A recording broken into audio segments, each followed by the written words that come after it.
sucedió naturalmente, digamos, porque en el lugar donde yo nací, un pueblo ciudad, una ciudad-pueblo, digamos, el barrio estaba como que había ya una experiencia histórica de militancia por nuestros viejos y nuestros abuelos, digamos. O sea, casa por medio había un socialista o un comunista en el barrio, o un anarquista, digamos. Incluso desde niño yo escuchaba comentarios y charlas de los viejos, y mucho después también me enteré que la casa de mi abuelo había sido lugar de reunión de cuando se funda el Partido Socialista ahí en el pueblo. Así que era como natural y habitual estar vinculado al accionar político, porque de hecho yo me acuerdo de niño que mi mamá y mis viejos nos llevaban a las marchas de la mano. Yo me acuerdo de haber recorrido calles de noche con antorcha, incluso eh, protestando por la situación del país, digamos, que de paso, digamos, era años 60, años 50 era una miseria atroz la que se vivía en Chile, una pobreza extrema, digamos. Y nosotros estábamos ahí, digamos, en ese rango, ¿no?, de pobreza extrema. Familias muy humildes, hijos de trabajadores, y bueno, era habitual, digamos, tener o escuchar charlas a nivel político. La militancia mía comienza más o menos a finales del 68, ¿no?, a raíz de una serie de fenómenos que empiezan a darse en el país, en Latinoamérica y en el mundo, digamos. Eso se dio como un reguero de pólvora, viste, que es como que los jóvenes, incluso los adolescentes todavía, se nos despertó la necesidad de estar más activamente militando en algún partido. Más familiares a nosotros era el Partido Socialista, en el cual militó mi viejo, mi abuelo, el Partido Comunista y el Partido Radical, digamos, que ya habían conformado la Unidad Popular, digamos, en aquella época.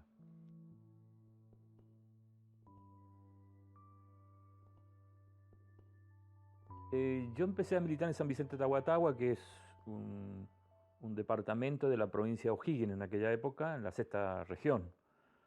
Bueno, ahí surge la necesidad en aquel año de afiliarse a un partido, digamos. Entonces, por una cuestión de conciencia de clase, que uno ya tenía incorporada, digamos, yo elegí el Partido Socialista un poco porque mi viejo era militante del partido, y un poco porque consideré en ese momento la evaluación que yo hice con mucha precariedad ideológica. O sea, de hecho yo a esa altura todavía no había leído absolutamente nada, más que algunos documentos, algunos informes, algunas reuniones. Entonces era muy precaria mi formación política ideológica, digamos. Pero en ese momento opté por la Juventud Socialista porque la consideraba más proletaria en mi visión política, porque también se da un fenómeno en la juventud de militar porque era la moda militar también, ¿no?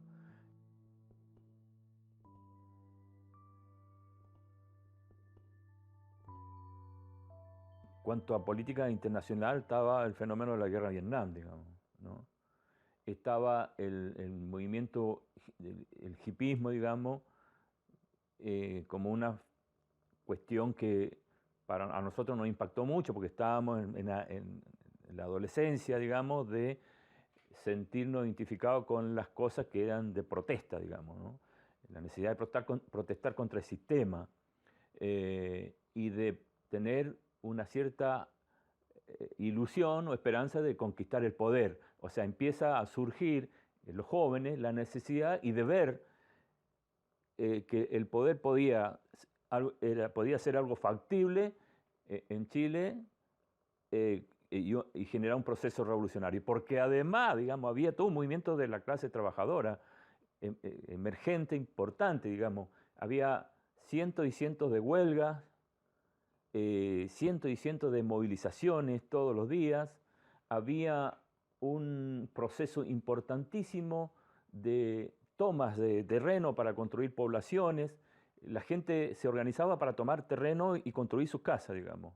Y eso implicaba lucha, implicaba enfrentamiento, implicaba organización.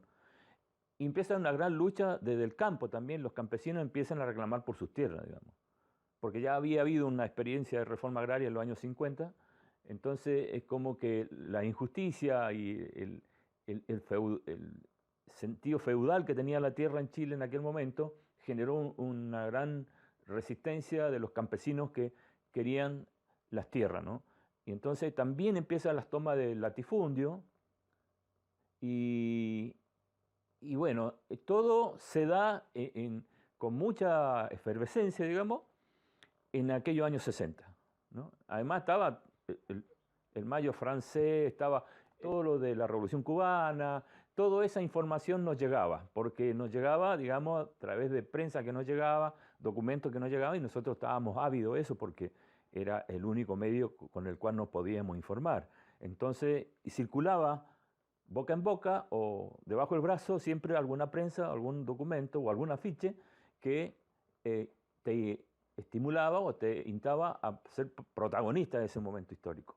Y estaba también, se había retomado la lucha estudiantil, digamos, con los centros de estudiantes, que fue mi primera acción de militancia en la Juventud Socialista, en el colegio que yo estaba y donde ese año conquistamos el centro de estudiantes por una abrumadora mayoría, digamos. Fue muy interesante ese fenómeno.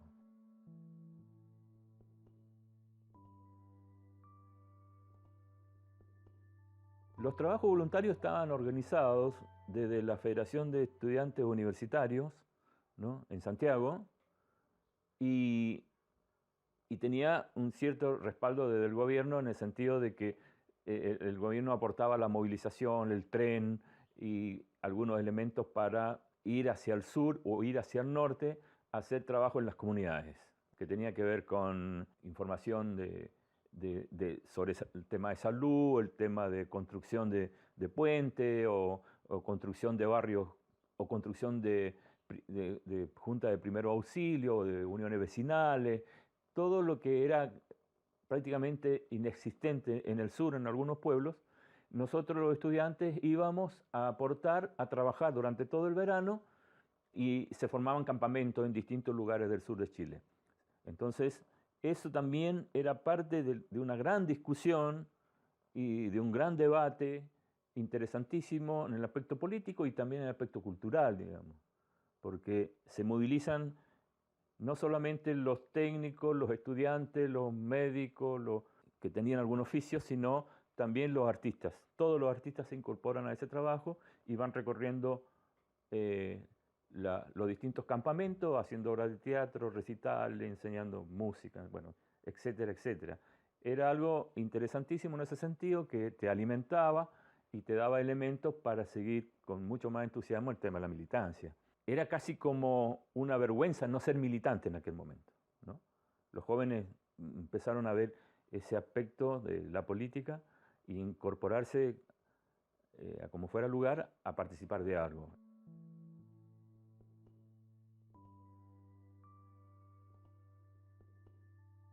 Ahí ya empieza mi militancia, digamos, con mucha más formación desde el punto de vista ideológico, que es lo que yo buscaba, porque yo en San Vicente no tenía la posibilidad de crecer políticamente, teóricamente, y de tener más acceso al tema de mi formación ideológica, de curso, de debate o de lectura y todo eso. En San Vicente llegaba muy poco material en ese sentido. Todo se daba en las grandes ciudades. Entonces, mi familia ya se había ido a Santiago, por razones también económicas. Yo había quedado solo en San Vicente y me quedé ese año 71 solo militando en San Vicente porque era el presidente del centro de estudiantes, pero al año siguiente, el último año de la secundaria, yo me voy a Santiago. Y ahí me incorporo inmediatamente a la Juventud Socialista en Santiago y me incorporan y me mandan a escuela de cuadro, me mandan a cursos, talleres, a lectura. Empecé a leer, digamos, lo que en aquel momento era todo el material que había sobre el marxismo, digamos, desde el manifiesto hasta el quehacer de Lenin y una serie Bueno, eso fue interesantísimo porque pude empezar a hacerme de herramientas para la discusión, para los debates y todo eso, que yo era muy poco lo que tenía, digamos.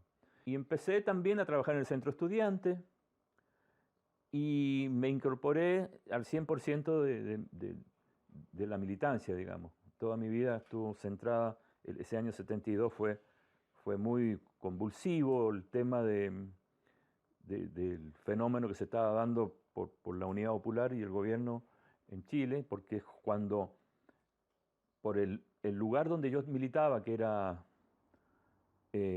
Santiago Centro y cerca del Vicuña Maquena, es que me incorporo también al fenómeno que surge en ese año justamente, el fenómeno de los cordones industriales. Nosotros vemos desde que es necesario unir la clase obrera con los compañeros campesinos para golpear así junto a los patrones, en la medida, digamos, que los problemas que tenemos son problemas conjuntos y que tenemos que solucionar y buscarle una solución como clase.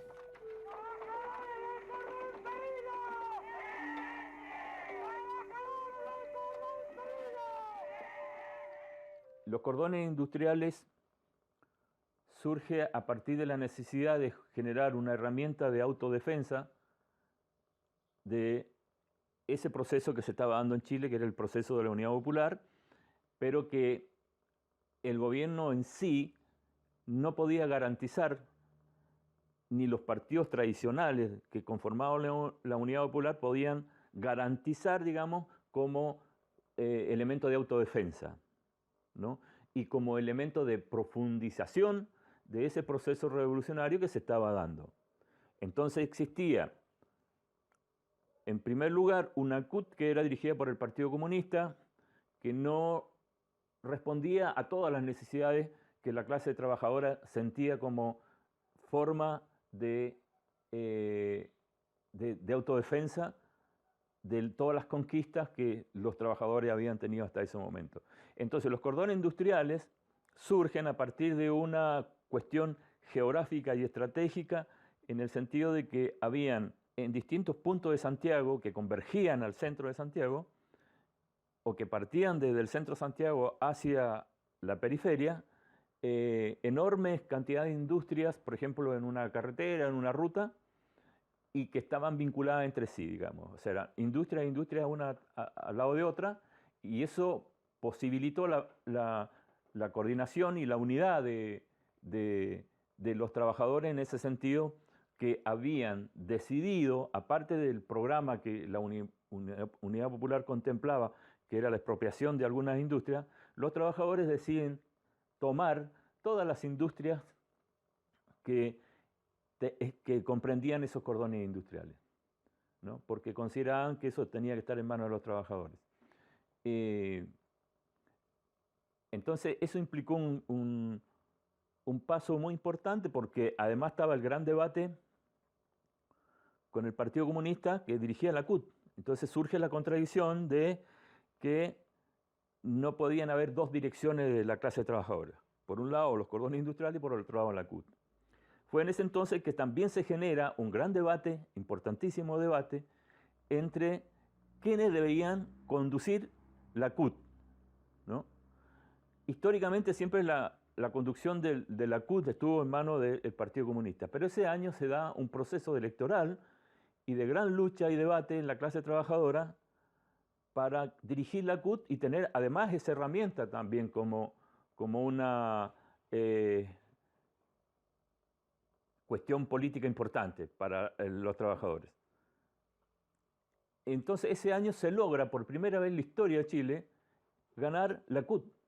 El Partido Socialista, aparte de haber estimulado, de haber propuesto y de haber encabezado, no el Partido Socialista en completo, había un sector del Partido Socialista que es el que se vuelca, el sector más revolucionario, el sector más avanzado, es el que propone el tema de los cordones industriales. Había una resistencia también de parte de sectores del Partido Socialista, los llamados gordos, los llamados guatones, que también se oponían porque eran gente que tenían más coincidencia con el PC que con la necesidad de los trabajadores de tener una gran herramienta. Entonces, ese año se dan tres luchas importantísimas en las que yo de alguna manera soy protagonista ahí, como estudiante todavía, porque era estudiante secundario. Es esto de los cordones industriales, que a mí me enviaban a los cordones industriales para fortalecer el tema de la autodefensa, para charlar con los compañeros, para coordinar cosas, para llevar mensajes de un lado a otro, para establecer una relación con la gente que era del partido, etcétera, etcétera. O sea, había miles de tareas que había que hacer ahí en los cordones industriales. Y sobre todo, para mí fue de una riqueza importante porque yo aprendí de los trabajadores, porque se hacían debates, se hacían discusiones, se hacían asambleas todos los días, y cada cual aportaba, los propios trabajadores aportaban su idea de la defensa de ese proceso. Y además habían fuertes debates, ¿no? Y el fenómeno más interesante es que incluso hubo acuerdos importantísimos de los trabajadores, y no importaba si eran del PC, si eran democratas-cristianos, si eran socialistas. Los trabajadores sí la tenían mucho más clara en ese sentido, porque tomaban decisiones y se avanzaba en cuanto al tema de la unidad, digamos. Pero ese año también se dio el tema de, como te decía, lo de la CUT, que se logra ganar la CUT, que fue una gran derrota para el PC en ese sentido, porque por primera vez, como te decía, gana el Partido Socialista, que eso iba de alguna manera también a fortalecer esta lucha de la defensa y de los cordones industriales. Pero también se da el otro fenómeno que fue muy intenso y muy fuerte, que fue la lucha de los estudiantes secundarios por un proyecto que propone la Unidad Popular, que era la Escuela Nacional Unificada. Y eso fue muy fuerte porque hubo muchos sectores, una gran parte de los estudiantes que se resistieron a ese proceso.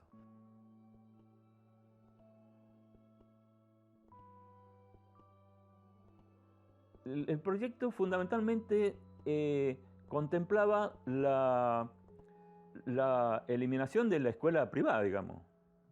Era que todo debía estar centrado en el Estado, y el Estado era el que debía garantizar la educación gratuita desde jardín, digamos, hasta la universidad.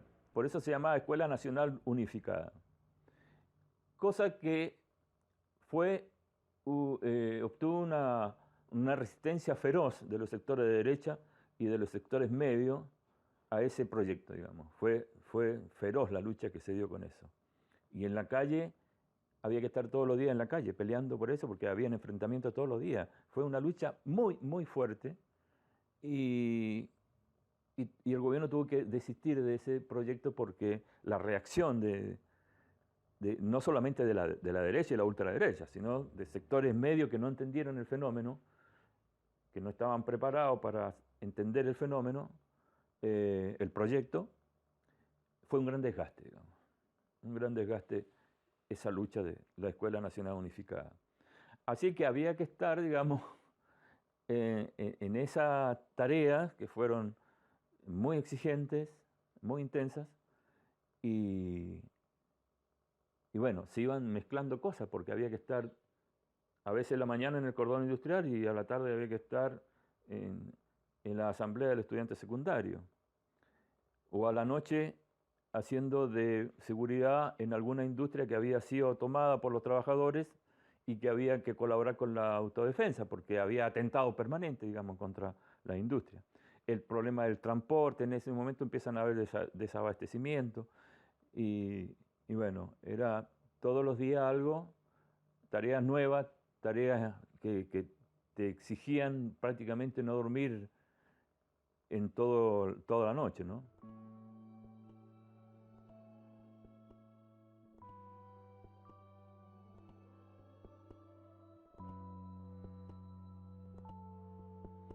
Bueno, los cordones industriales fueron importantísimos porque de alguna manera hubo una coordinación con los barrios, con las poblaciones, con los vecinos, para garantizar el transporte, para garantizar la producción, para aumentar la producción, porque habían productos que empezaban a faltar. Entonces hubo una muy buena coordinación entre lo que fueron los, los centros comunales, los comandos poblacionales y los cordones industriales. Los cordones industriales fueron clave en ese sentido de poder elevar la producción, garantizar el transporte, garantizar que los productos pudieran llegar a los barrios. Bueno, surgió un elemento que fue la solidaridad entre los trabajadores muy importante en ese sentido, ¿no? Y además la coordinación con la universidad, digamos, o con los colegios secundarios. Todo se coordinaba entre la juventud de la universidad, de los estudiantes secundarios, los cordones industriales, los barrios y los comandos comunales que eran en el campo, ¿no? Si no hubiese sido por eso, era imposible que los elementos, los productos llegaran a los barrios.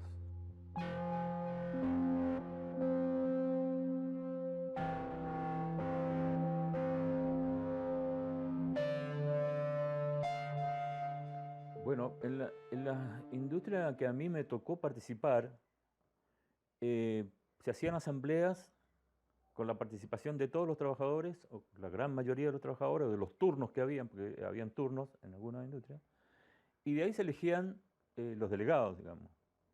Los delegados cumplían una función de coordinación y coordinaban con otras, se juntaban en asambleas, se hacían asambleas una vez en una industria, otra vez en otra industria, donde se juntaban todos los delegados de todo el cordón, digamos.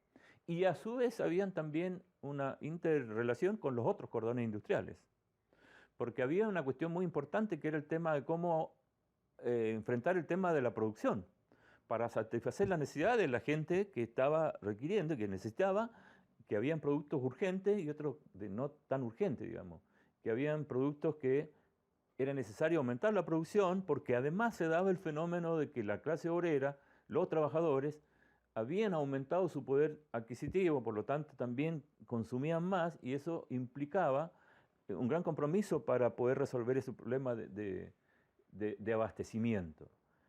Entonces, se organizan los barrios con la famosa JAP, la Junta de Precios y de Distribución de Alimentos, y eso tenía una estrecha coordinación con los cordones industriales. No siempre, porque evidentemente también hay una puja importante entre el Estado, entre el gobierno, que no veía con buenos ojos el tema de los cordones industriales. Entonces le trataba de restar poder o trataba de restar decisiones, porque no querían perder la conducción de ese proceso. Tenían miedo de los cordones industriales, tenían miedo de que se les fuera de las manos. Entonces, eso... Y le tenían miedo a la discusión con los trabajadores también. Se hacían grandes debates con los funcionarios del gobierno.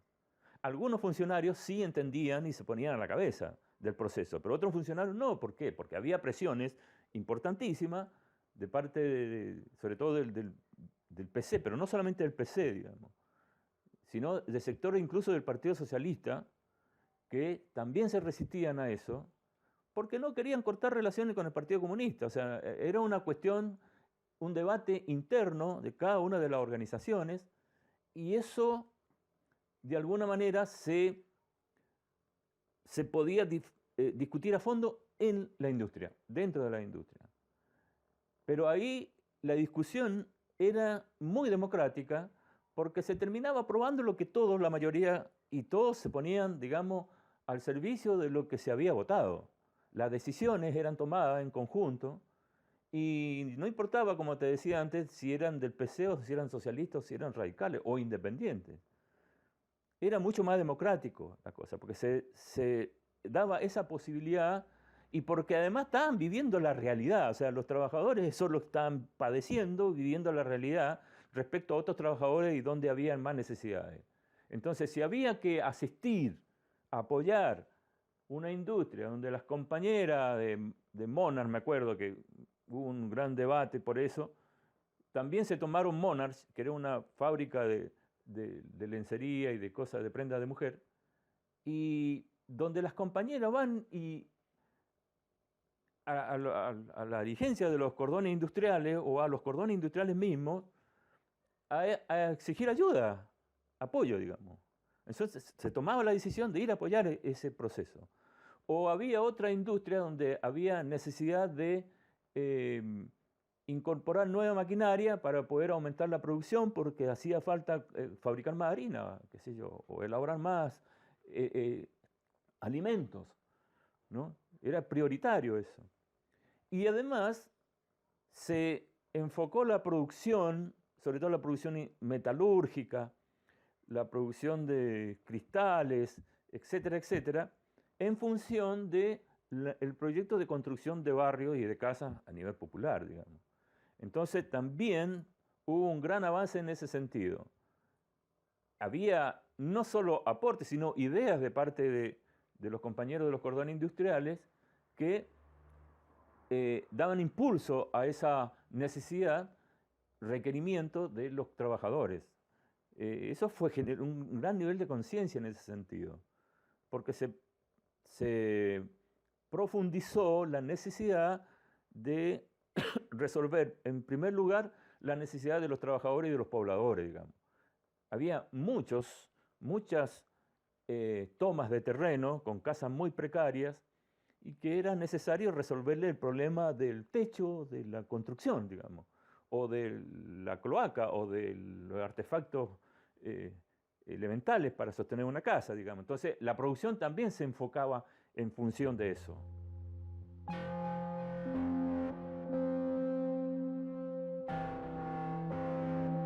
Es que claramente el cordón industrial surge como la necesidad y con la claridad de que había que tener a los trabajadores con una organización y una capacidad de defensa, no solamente desde lo que acabamos de hablar, que era el tema de sostener la producción y garantizar la producción y la distribución, sino también la necesidad de tener una forma de defensa desde el punto de vista militar, que eso es lo que asusta a los funcionarios de gobierno, digamos, ¿no? Porque temían que se les fuera de las manos eso. Y los trabajadores realmente siempre demostraron ser muy disciplinados en ese sentido, pero exigían, pedían que la única manera de sostener ese proceso o de defender ese proceso era con las armas. Entonces los trabajadores tenían muy claro eso, porque para eso surgió el cordón industrial. Fue la construcción de una herramienta de defensa política, económica y también militar, porque además eran estratégicos. O sea, había que ver cómo se movilizaban los trabajadores de los cordones industriales, lo impactante que era eso, que eran cuadras y cuadras y cuadras y kilómetros de trabajadores marchando, exigiendo la defensa de ese proceso.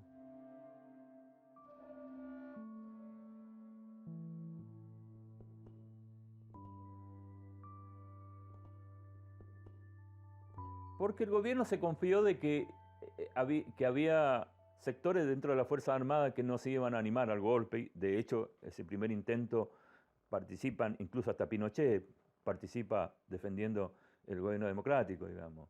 Y de hecho había una camada de oficiales, de altos oficiales, que habían dado su apoyo y garantizaban de que el proceso democrático iba a tener continuidad. El gobierno se confió de eso.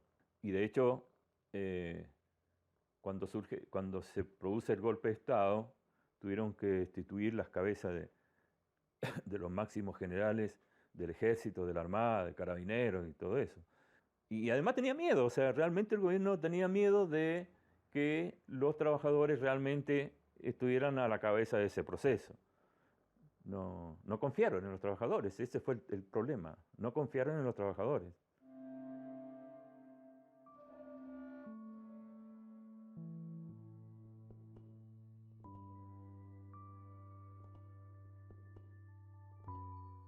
Bueno, eso ya venía, o sea, yo de niño tenía inclinación hacia las artes, hacia la pintura en primer lugar, y también hacia la música. Siempre fui músico desde niño, siempre fui dibujante, pintor. En realidad eso me salvó, porque yo era nulo en matemática, en lengua, en todas las ciencias exactas, digamos. Eso me salvó y me ayudó a ir superándome, digamos. siempre estuvo conmigo. La necesidad de expresarme a través del arte, desde niño.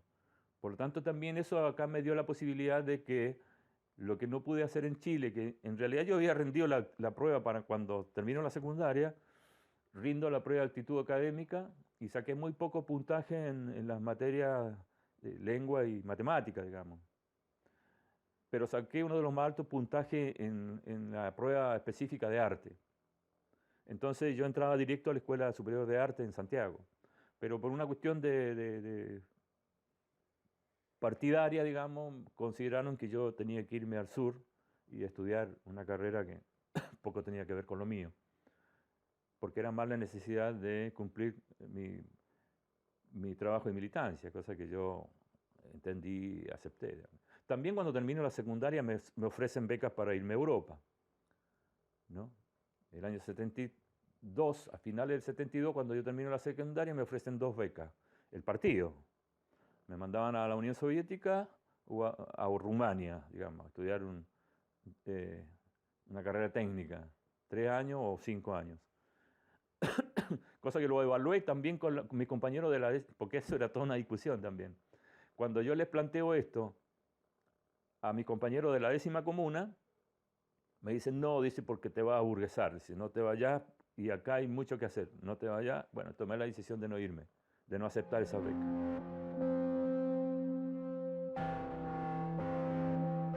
Bueno, que esa fue otra de las cosas de la mística del proceso. O sea, fue un fenómeno arrollador, impresionante, porque fue como una revolución también desde el punto de vista de la cultura, que no solamente influyó en el proceso chileno, influyó en Latinoamérica, digamos. Fue algo que le dio una identidad a ese proceso muy fuerte, impulsado lógicamente desde Violeta Parra en adelante, digamos. Y fue, creo que, una de las experiencias culturales más importantes que se ha dado en Latinoamérica. Así como yo he comentado y resaltado el tema de los cordones industriales, creo que el fenómeno cultural fue muy grande, muy importante en aquel momento, digamos. O sea, se genera un arte que tenía que ver con ese proceso y que llegó a todo el mundo, ¿no? Todo el mundo se identificó con eso. Además porque los artistas se pusieron al servicio de eso. Bueno, porque ese año 72, que es todo lo que yo les he estado contando de los cordones, yo terminé ese año 72 la secundaria en Santiago. Y entonces entro a la universidad y me toca Concepción, ¿no? Entonces en el año 73, principio del año 73, yo me voy a Concepción y me voy a militar a Concepción, que es donde también, digamos, se produce un fenómeno que ya era histórico, en la que la expresión de los trabajadores y de los estudiantes había sido muy fuerte ya de los años 50 en adelante, años 60. La Universidad de Concepción había sido un foco importante de resistencia y de lucha política. Pero además estaba el histórico conglomerado de trabajadores que eran los mineros del carbón, digamos, ¿no? Con toda su historia, con todo el peso, con todo, incluso las industrias de Tomé, ¿viste? Oveja Tomé, de la gran industria de hilandería, textil, digo, en el sur de Chile, más todo lo que era la cuestión portuaria, la organización de los pescadores, etcétera, etcétera. Y a mí me asignan tareas en Concepción que tenían que ver, aparte de la lucha política que estábamos dando como estudiante, también me asignan tareas que tenían que ver con el frente interno, ¿no? Y porque el partido, una parte importante del Partido Socialista había considerado, o estaba resuelto, digamos, a dar impulso a todo lo que tenía que ver con la defensa Eh, y nosotros veíamos lo que se venía. O sea, el partido, un sector importante. De hecho, el año 72 surge en el partido, a raíz de esa diferencia que había en interna también, eh, la necesidad de tener una prensa mucho más combativa. Y surge, el Partido Socialista siempre tuvo una prensa que se llamaba El que pasa, creo, no me acuerdo, una prensa que salía de la organización del Partido Socialista, pero que fundamentalmente estaba influenciada por los sectores que nosotros le llamábamos reformistas, digamos.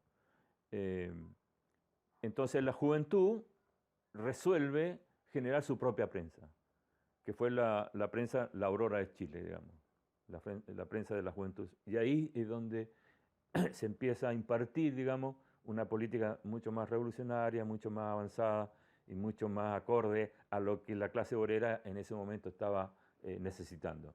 Fue una experiencia lindísima que a mí me tocó vivirla porque conocía a los redactores de eso, porque cuando yo estaba con los cordones industriales estaba vinculado también a la Universidad de Chile y mucha gente de la Universidad de Chile fue parte de ese fenómeno que fue el tema de la nueva prensa que apareció en aquel momento y fue muy importante, muy de avanzada. Ahora, cuando me manda, voy a Concepción, obviamente voy a cumplir tareas del Frente Interno y por lo tanto estábamos preparados o nos habían preparado para resistir el golpe de Estado y, y tratar o intentar encabezar un foco de resistencia allá en el sur, sobre todo en Lota, que estaba ahí al lado, donde estaban todos los mineros del sur, ¿no?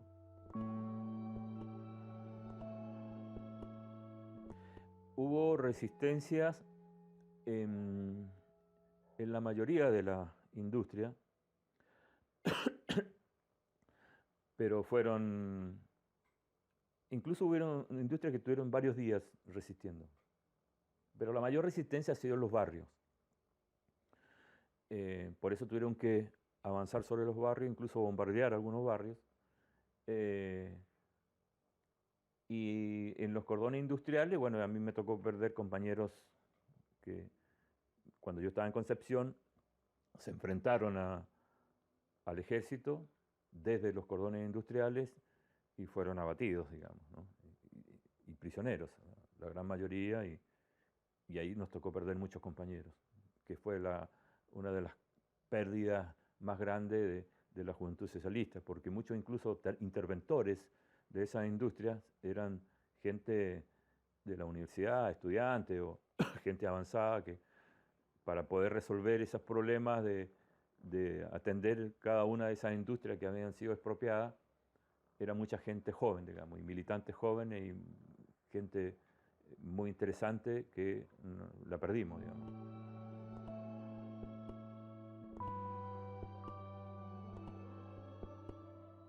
Porque los barrios en Santiago tenían un gran nivel de organización.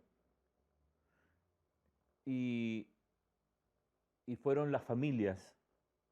Y porque la experiencia de esos barrios que habían tenido una gran histórica lucha de la toma de terreno, de la defensa de esos terrenos y la construcción de su propia vivienda, le había dado históricamente un nivel de conciencia, de organización y de resistencia importantísimo. Ellos ya venían enfrentándose desde los años 50.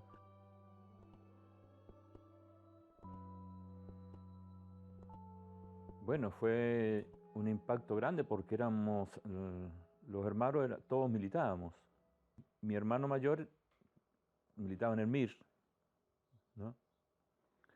Y él la pasó muy mal también porque tuvo que estar resistiendo en su barrio durante un tiempo y bueno, perdió muchos compañeros. No lo tomaron preso, pero la pasó mal.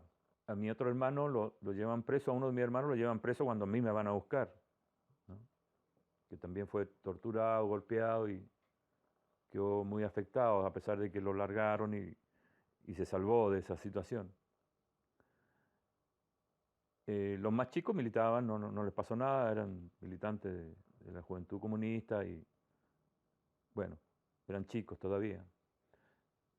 Pero el que peor la pasó fue un hermano que era marino, con el cual teníamos muchas conversaciones, muchas charlas, y yo lo interpelaba respecto, en aquellos años lo interpelaba cuál iba a ser su actitud, digamos, en caso de un golpe de Estado. Y él siempre me respondía que él era constitucionalista, de que ellos iban a defender la Constitución. Y nunca pude sacarle mayor información al respecto. Pero después tuve la sorpresa de que mientras yo estaba en Concepción, unos días antes del golpe, me entero por los diarios, y en primera etapa aparece la foto de todos los marinos que habían sido detectados como una célula subversiva dentro de la Fuerza Armada, así más o menos habían sido calificados, y que habían sido exonerados y expulsados, tomados prisioneros en primer lugar, torturados. Y cuando veo la foto estaba mi hermano. O sea, fue muy impactante y muy fuerte, digamos. Eso fue en agosto, a mediados de agosto fue esa situación. Porque además no tenía información qué pasaba, si lo habían largado o no, si estaba preso todavía, qué había pasado. Era una cosa muy confusa, muy fuerte. Y eso también me impactó mucho. Bueno, ellos habían decidido formar una organización para garantizar el proceso que se estaba dando en aquel momento en Chile. Y mandaban información a la dirigencia del partido, porque ellos dependían del Partido Socialista, información de los movimientos que habían adentro de las Fuerzas Armadas. Porque además había un problema que los marinos rasos o los marinos de menor grado vivían en condiciones miserables, o sea, los trataban mal, había malas comidas, los barcos no había, barcos de guerra, por ejemplo, no tenían buena alimentación, era muy bajo los sueldos, etcétera, etcétera. Entonces ellos medio que empiezan a organizarse a partir de una realidad económica que vivían, mientras los oficiales vivían muy bien y ganaban muy bien, los suboficiales para abajo estaban en condiciones, digamos, muy precarias. Eso había generado un nivel de conciencia y de organización que permitió que muchos de esos marinos, los mandos medios para abajo, se sintieran identificados con el nuevo proceso que se estaba dando en Chile. Por lo tanto, ellos deciden formar una organización de marinos democráticos, no me acuerdo cómo se llamaban, pero que estaban vinculados al Partido Socialista. Y donde ellos advierten al gobierno de que se estaba gestando un golpe de Estado y que había que tomar medidas urgentes. Y no fueron tenidos en cuenta, digamos. Ellos son detectados y, como te comentaba, la pasaron muy mal, digamos, porque fueron hechos prisioneros, fueron torturados, fueron interrogados, etcétera, etcétera, y encima después los terminan exonerando, los expulsan. Los degradan y los expulsan.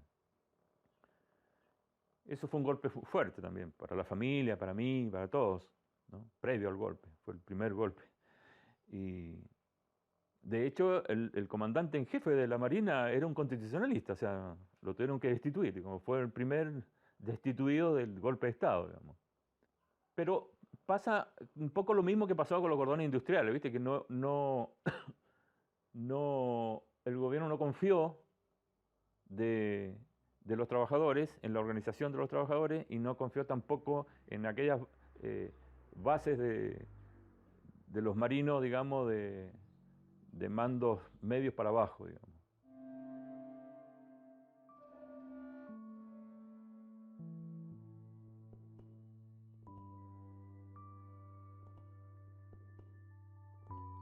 Una vez que nos vimos totalmente desmoralizados porque no tuvimos los elementos que necesitábamos para esa resistencia, nos sentimos de alguna manera derrotados, y yo me quedo en Concepción más o menos unos 20 días, porque además no se podía uno mover de ahí porque no había transporte, estaba todo paralizado, digamos, los transportes.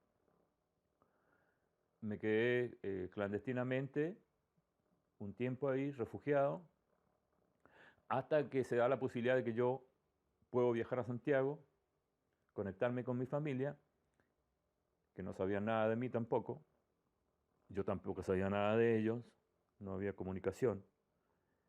Me pongo en contacto con mis dirigentes de Santiago, con los dirigentes de la 10ª comuna, que es la cual, donde yo militaba, digamos.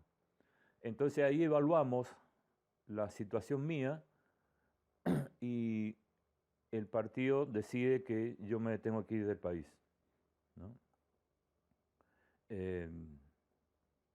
Yo no tenía muchas ganas de irme, pero por una cuestión de seguridad y de protección, el partido decide que yo salga del país.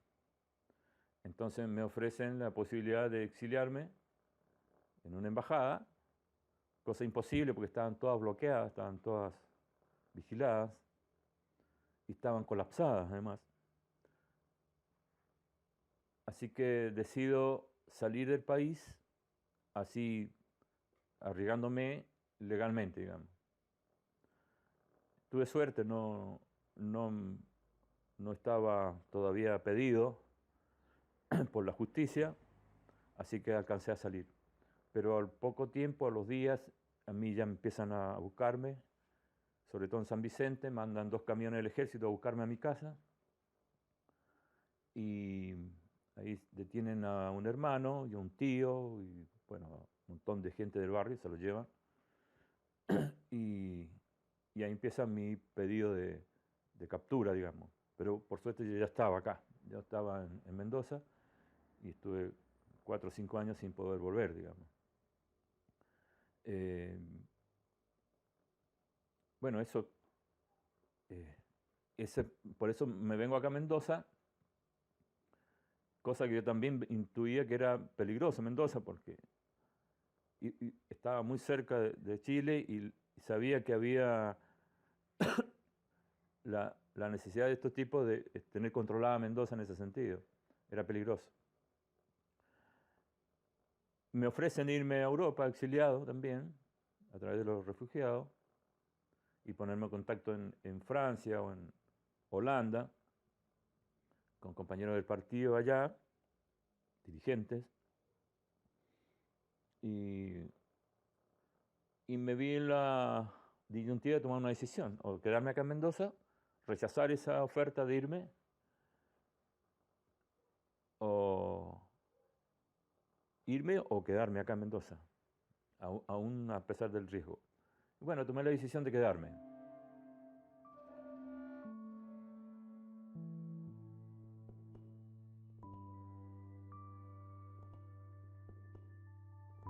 Yo tenía 20 años, ¿no?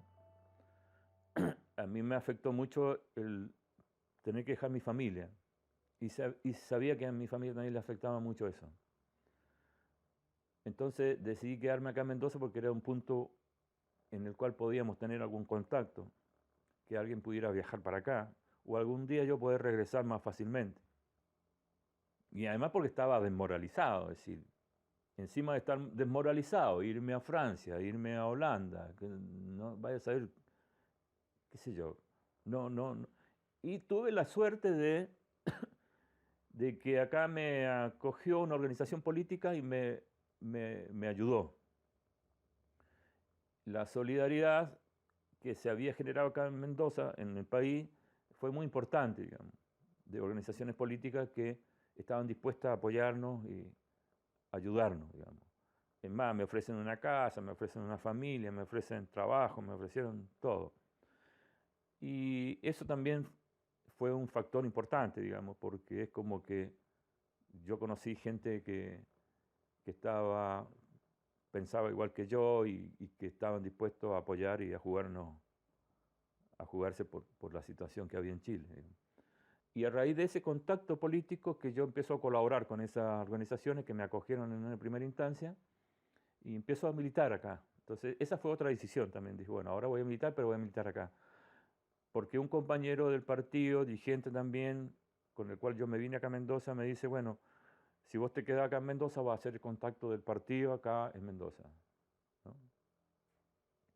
Y yo dije que no, porque era muy riesgoso era un gran riesgo y, y había decidido ya militar acá en la Argentina a partir de esa decisión. Y desde ahí, bueno, fui conociendo, digamos, la política argentina, porque tampoco entendía nada. El fenómeno del peronismo lo conocía muy poco, el fenómeno de la militancia acá no, no lo manejaba del todo, pero bueno, decidí colaborar, digamos, con lo que yo conocía, con lo que yo había tenido como experiencia, digamos.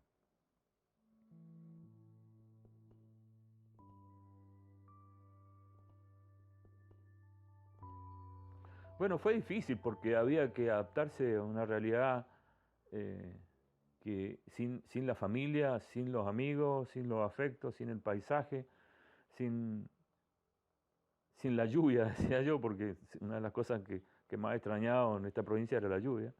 Yo era de un lugar donde llovía muchísimo. Y, y fue difícil, pero a la vez interesante porque a mí me facilitó la, la- la cuestión de madurar de golpe, digamos, ¿no? A los 20 años yo tenía muchísimos problemas, digamos, de inmadurez, digamos, más allá de haber vivido ese proceso tremendo que fue la Unidad Popular y que me aportó mucho, en muchas cosas era muy inmaduro y muy inseguro. Y esto a mí me permitió empezar incluso a ver eh, la vida y la política desde otro ángulo, digamos, más distanciado, y eso me ayudó a madurar y a crecer, digamos. Entonces a ir construyendo una vida que me permitió, por otro lado, eh, eh, hacer todo un trabajo, incluso de lo artístico, de lo cultural, muy intenso, digamos. De hecho, cuando vine acá, lo primero que hice fue inscribirme en la Escuela Superior de Arte, que lamentablemente se truncó porque después en el 73, en el 76 me vuelven a expulsar de la universidad, digamos. Pero no importa porque para mí la experiencia esa fue muy, muy rica y muy interesante. Y, y tiempo después también, años después, empiezo a estudiar ya música y empiezo a incidir y a formar, a ser parte de un proceso cultural interesante que se dio acá en Mendoza a partir de los años 70, digamos. Y, y bueno, eso de alguna manera me fue transformando en una especie de referente dentro de lo que es la actividad cultural acá en Mendoza.